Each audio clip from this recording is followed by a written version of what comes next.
大家好，我係零心仔職塵，好高興咧又見到大家。好，噔，我諗大家咧都係好期待撳入嚟，其實就想咧快啲睇到呢一部文石最新推出嘅7.8寸 Nova Air C 呢一部咧，用咗最新彩色技術，究竟今代咧出嚟嘅效果係點樣？咁我知道大家好期待嘅，不過咧真係稍等一等。關於咧呢一部新機咧嗰個彩色顯示效果咧，將會喺下一段嘅評測片咧仔細為大家解說。今日咧就先係開箱，俾大家了解一下咧呢一部機佢咧嗰個嘅細節外觀，另外咧仲有重量嘅實測啦。另外咧去到後半部咧會有規格嘅分析，俾大家了解到咧呢一部新機同Nova Air，另外仲有 Nova Free Color 咧有啲乜嘢唔同咧喺嗰個參數上。希望咧呢一段片咧能夠幫到大家。好啦，咁事不宜遲，咁啊先去開箱去片。而家大家眼前咧就會見到新鮮滾熱辣 Nova Air Color嘅真身啦，店家啱啱咧攞到3部嘅 demo 機，就快馬加鞭就借咗部俾我，可以俾我咧進行開箱，都十分期待啊！好，除去咗封膠，其實個盒咧同之前咧就分別唔大啊。同樣嘅一句口號，同樣咧係有嗰個機型嘅嗰個食刻啊，不過特別講講啊，呢一個咧食刻咧係 Nova Free Color 嘅，其實咧就唔係今代嘅 Nova Air Color。咁咧呢一度咧應該係用翻之前嘅嗰個盒，冇特別為呢個 Nova Air Color 咧係設計一個盒，符合翻彩色版啦。咁呢一句口號咧亦都咧係有色彩嘅變化嘅。咁呢一度咧有 Bose 品牌嘅食刻。好，咁呢一度咧，喺呢一個 tab 入邊咧就講到嗱，留意下今代嘅顏色唔係純黑，特別要強調係墨綠黑。一陣間咧會展示俾大家睇。咁型號你見到 Nova Air C。好嗱，咁其他呢一啲咧照舊啦，各國嘅文字有參數嘅解說，另外有啲嘅特色嘅展示，有唔同嘅標籤。嗱呢一度咧就唔使講啦，大家咧其實應該都睇我開箱過好多次啦。好，閲讀器嘅真身咧，陣間再同大家詳細介紹。盒入邊嘅配件就有以下咧呢4樣嘢 ：Type C 頭嘅線、保修卡、快速說明書。咁今次講明咧係 Nova Air Series， 講下入邊有啲咩掣啊，有啲咩配件啊。我特別可以睇一睇一樣嘢，喺呢一度咧快速說明書講咧，盒入邊係有一張嘅手寫膜，但係咧按我了解咧係冇嘅，因為咧今次呢一代咧佢已經貼定膜㗎啦，喺出廠嘅時候唔需要我哋咧就再手動貼膜，咁咧都特別喺度提一提。跟住有呢一支咧係 Pen Plus。好嗱，咁今次呢一代嘅 Pen Plus 咧就同我之前開箱其他型號，即係 Note 5啊、Note Air 2啊、Max Lumi 2嗰支 Pen Plus 咧唔同咗。咁咧好似話咧新一批嗰啲咧，佢全部都已經係附有咗個蓋俾你保護嗰支筆㗎啦。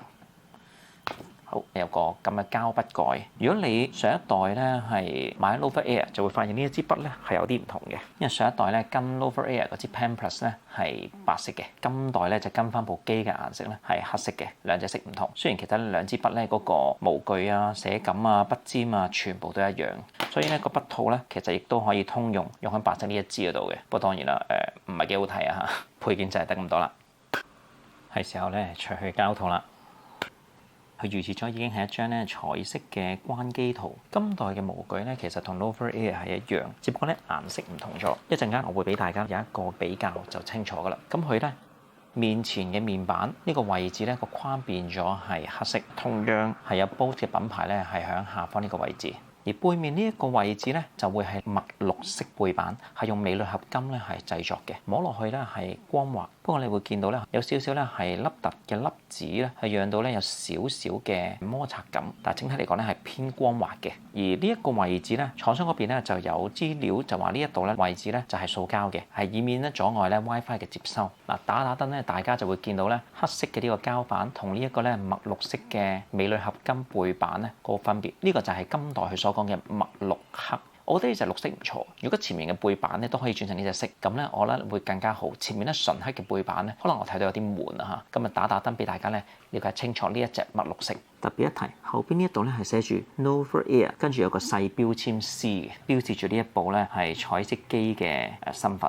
嗱，部機咧四邊咧摸上手咧都有一個咧弧形嘅設置嘅。咁左邊偏上方呢個位置咧會有磁吸位，係可以咧同實體鍵磁吸套咧有一個結合，一吸上去咁就用得噶啦。右邊呢個位置咧就會見到有一個標記，就攞嚟咧磁吸筆嘅。你見到咧筆咧，其實呢個位置咧同樣有嗰個標記，咁所以咧可以將佢對準，咁咧就可以咧吸上去。不過特別一提，因為咧今代呢一支筆咧佢就配咗筆套，如果你套咗筆套上去咧，咁就會呢度咧有條 quick 縫貼上去呢個位置，都有吸力。不過咧就因為有嗰條 quick 縫咧唔係完全貼合咧，咁就會比較容易喐動。如果除咗嗰個嘅筆套再黐吸落去嘅話咧，咁就會貼服得多，亦都咧會係實淨啲嘅。咁呢個位置咧都俾用家咧去了解。好，上方咧同 Loafer Air 一樣 ，Power 就係左邊嘅。咁呢個同文石咧一系列嘅機型有啲唔同，因為文石咧好多個型號咧係放喺右邊，咁有指示燈嘅標示充電。好，下方 Type C 頭收音咪，跟住咧有雙喇叭。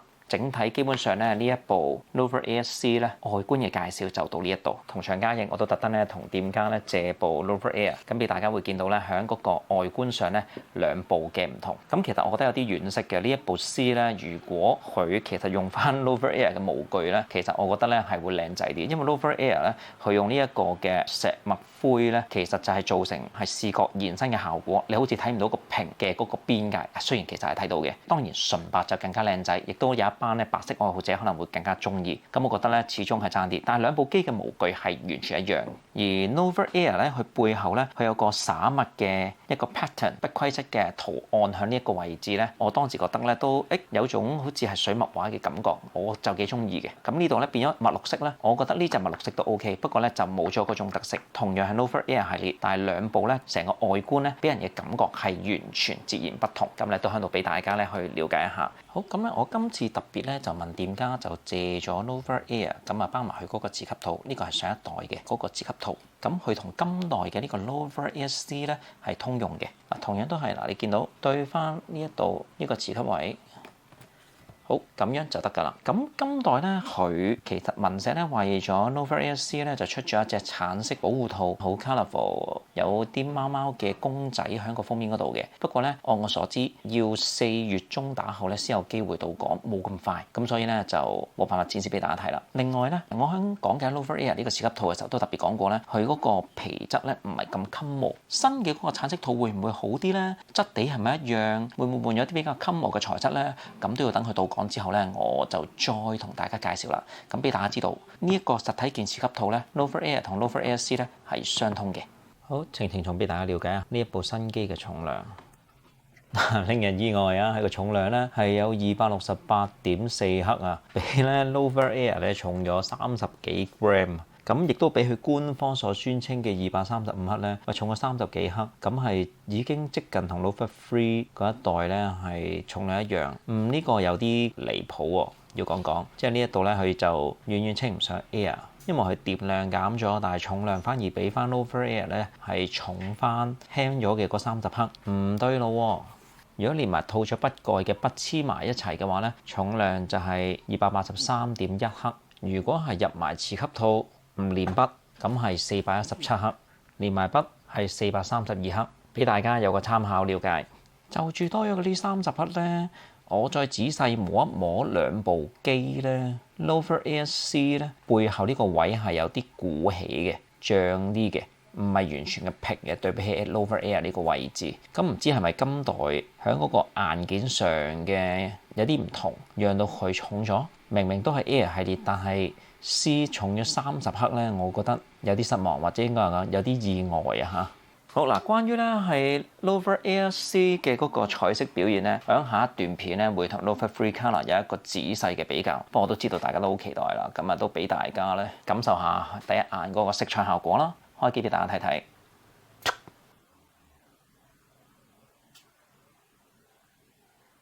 好啦，咁啊，由於呢部係新機啦，我完全冇做過任何設置，咁啊有好多嘢一開始要 setting 嘅。詳細嘅評測下一段片會有啦，今段片就先集中開箱，係啦，咁頭先個開機畫面俾大家指引先，實際表現點樣，下回再續。好，睇完開箱同埋外觀介紹，包括埋咧係稱重之後，咁咧而家呢個部分咧就會係到規格分析。好啦，咁啊第一輪嘅規格分析咧，首先就係呢一部 Loafer ASC 對同模具嘅 Loafer Air。開始分析之先咧，可以先睇睇隔離嘅嗰個規格分析表，有需要嘅你自己可以撳停佢，自己再對照細節。咁黃色咧就係嗰個型號優勝嘅地方。好嗱，咁可能咧有啲嘅用家咧就咁聽會以為咧今次呢一部 Loafer ASC 就係用 Loafer Air 嘅模具，跟住咧就係個 mon 咧換成呢一個嘅彩色嘅電子墨水屏，係咪咁簡單呢？咁睇翻個表，其實你哋知道又唔係咁簡單嘅。響硬件上咧，今代呢一部 Kala 咧其實都有升級 CPU 咧，由上一代嘅636咧升級到咧而家文石最新所用到嘅662，咁個效能上咧有一個幾明顯嘅提升嘅。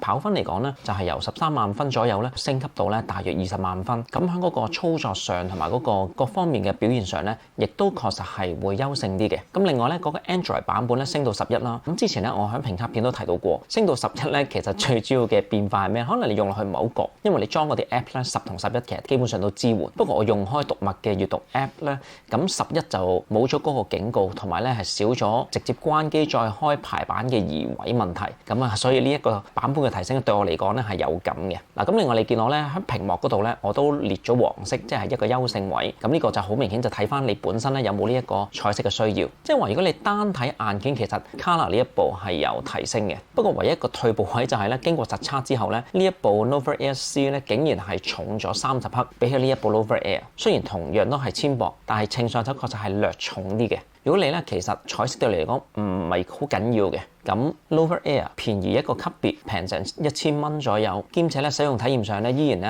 係相當唔錯，又係真正嘅輕薄。咁喺呢個位置上咧，可能你要考慮啊。如果你咧係想既有最佳嘅效能，亦都有彩色嘅話咧，咁呢一部 Nova Air C 咧，亦都係不二之選。但係當然預算就要高啲啦。就住呢兩部 Air 咧，咁啊俾大家有一個嘅了解。仲有一點咧要特別提一提，就喺寫感方面，因為咧上一次咧我喺 Nova Air 嘅評測入邊咧，我係特別好欣賞、好中意咧 Nova Air 咧佢嗰個屏幕咧做咗一個咧磨砂類紙膜嘅處理，寫上去咧係會有沙沙聲，咁嗰個嘅潔感咧對書寫中文嘅我嚟講咧，我係十分中意。但係今代咧我響好粗略試用嘅呢段過程入邊咧，我就發現咧佢比較偏滑，哪怕佢已經出廠貼咗張膜，但係咧寫落去咧嗰個滑嘅，再冇上一代呢一個 Nova Air 咧嗰個嘅沙沙聲同埋嗰個嘅摩擦感。咁喺嗰個寫感上咧，呢一種偏滑嘅寫感咧，我就麻麻地，我覺得咧喺呢方面咧係有個小退步嘅。咁相關咧，可能下一段嘅評測片入邊咧，我會就住呢一點再講多少少，係啦，但都俾你哋咧有個概念喺呢一度。好，第二輪嘅規格分析咧，將會係 Nova Air C 對 Nova 3 Kala。我諗呢一個咧係大家係最關注嘅一個比較。好啦，就住呢兩部型號嘅嗰個規格表，大家可以咧係睇一睇隔離，咁自己撳停可以睇個細節啦。同樣黃色係優勝嘅地方，可以咧先講一講個結論先啦。如果你係喺度想選擇彩色嘅 E Ink 閱讀器嘅話咧，我諗其實都唔使揀，響價位相約。即係我相信咧嚟緊 Nova 3 Kala 係會有降價啦，即係當為一個咧係型號嘅更新，咁咧頂多都係幾百蚊嘅降價。咁咧我諗咧，如果係選擇呢一個彩色機嘅話咧，喺嗰個比較之下咧，Nova Air C 係有一個幾明顯嘅優勝。喺硬件上636到662，咁跟住咧係多咗喺嗰個暖色燈，因為咧上一代咧限於技術咧只有冷色燈，因為上一次都解釋過，暖色燈係會讓到彩色嘅顯示效果咧係減弱，喺嗰個處理未成熟嘅時候咧，乾脆就冇咗暖色燈嘅，係其他品牌嘅彩色機都係咁樣嘅。咁文石今次第一次咧係連埋暖色燈咧都有啦，咁出嚟嘅嗰個效果咧，我覺得係可接受。咁呢一度咧亦都可以見到咧，係因為喺嗰個彩色顯示技術上有一個嘅進步。今次呢個 on sale 嗱，喺度特別強調啊，兩部機所用嘅彩色 E Ink 技術咧係一樣，都係 Kaleido Plus， 所以你見到喺顯示嘅色彩同樣係4096色，喺嗰個解像度都因為同樣加咗彩色濾光子，咁咧會有一個嘅扣減，所以咧300 DPI 黑白嘅顯示咧，去到呢一度都只有100 DPI， 喺呢度咧數據上係冇錯嘅。但係咧今代咧文石用咗元泰科技最新呢個 On Cell Touch 嘅技術咧，其實就係、如果你有睇我之前講咧 E Ink 屏幕組成嘅嗰段片，會知道其實一部閱讀器佢嘅屏幕係好多層嘅。咁咧呢一度咧喺嗰個技術上咧，我唔喺度細講，俾大家有個簡單嘅概念就係、由於越多層數咧嗰個電子墨水屏咧嗰個顯示效果咧，亦都會咧係打一個折扣嘅。喺之前嘅電子書閱讀器嘅屏幕結構咧，墨水屏之上其實你會見到有一個電容觸控層，佢係供應手指操控嘅功能嘅。咁咧而家呢個 On Cell Touch 咧，其實就係將呢一個嘅觸控呢一層咧，同呢一個電子紙嘅模組咧就整合咗一齊，咁啊少咗一層，咁就會薄咗啦。咁咧佢嘅嗰個光學表現咧亦都會有所提升，亦都咧會喺嗰個零組件嘅物料嘅使用咧會有所減少。咁少咗一層，折射少咗，咁所以嗰個透光咧亦都會提升。所以根據翻咧佢嗰個官網嘅參數咧，喺對比度同埋色彩飽和度上咧，都分別咧係有一定嘅提升嘅。咁相關詳細嘅比較咧，下一段評測片先有啦。但係咧喺我好粗略用嘅呢一段唔長嘅時間咧，我感受到喺顯示效果上咧係真係進步咗嘅。咁進步嘅幅度有幾大，能唔能夠讓到你滿意呢？咁就留到下一段片咧，俾大家有一個仔細嘅了解。但喺呢度咧，顯示效果上，今代用咗呢個 on cell 嘅技術咧，比起上一代 Lofer Free Color 咧，我覺得呢一度已經係有一個明顯嘅升級。更加唔好講有 CPU 嘅升級，加埋暖色燈。另外版本嘅提升啦，同樣有10提升到11，亦都薄咗啦。唯一重量咧，我要真係話一話就係咧，變咗268 gram，但係對比起 Lofer Free Color 都略輕少少，呢一度唔大嘅差距。咁呢一點我都不論啦。另外就係佢已經咧出廠前幫你貼咗膜 ，Lofer Free Color 冇嘅，咁你需要自己貼嘅。嗰陣時如果你買嘅話，我諗 Lofer Free Color 唯一贏嘅地方就係佢嘅電真係襟啲嘅。當我一路上住網一路用嘅時候咧，C 嘅電佢跌得會比較確實有感啲嘅，比起 Lofer Free Color。縱觀各項條件之下咧，Lofer ASC 咧今次咧確實係勝於 Lofer Free Color。咁所以咧呢度咧都俾你哋咧有一個嘅了解。咁今日就住咧文石呢一部新機 Lofer ASC 開箱、外觀介紹、稱重。另外咧就係咧同另外兩部文石嘅機咧有一個嘅規格分析咧，就大約暫告一段落啦。咁如果你覺得呢一段片咧係對你有幫助嘅話咧，希望你可以俾個 like 我啦，呢個係一個對我咧一個最大嘅支持。另外如果你咧對呢一類醫英產品開箱教學評測咧你係感興趣，亦都中意嘅話咧，咁誠邀你可以咧係訂閱我嘅頻道，記住撳埋隔離個鐘仔，咁咧下一次有新片嘅時候，你就可以第一時間知道。下一段咧就將會係 Lofer ASC 同 Lofer Free Color 喺呢一個咧彩色醫英嘅嗰個顯示效果上嘅比較，希望下一次段片咧可以見到你。好，咁今日段片咧就大約到呢一度啦，感謝你嘅觀看，拜拜。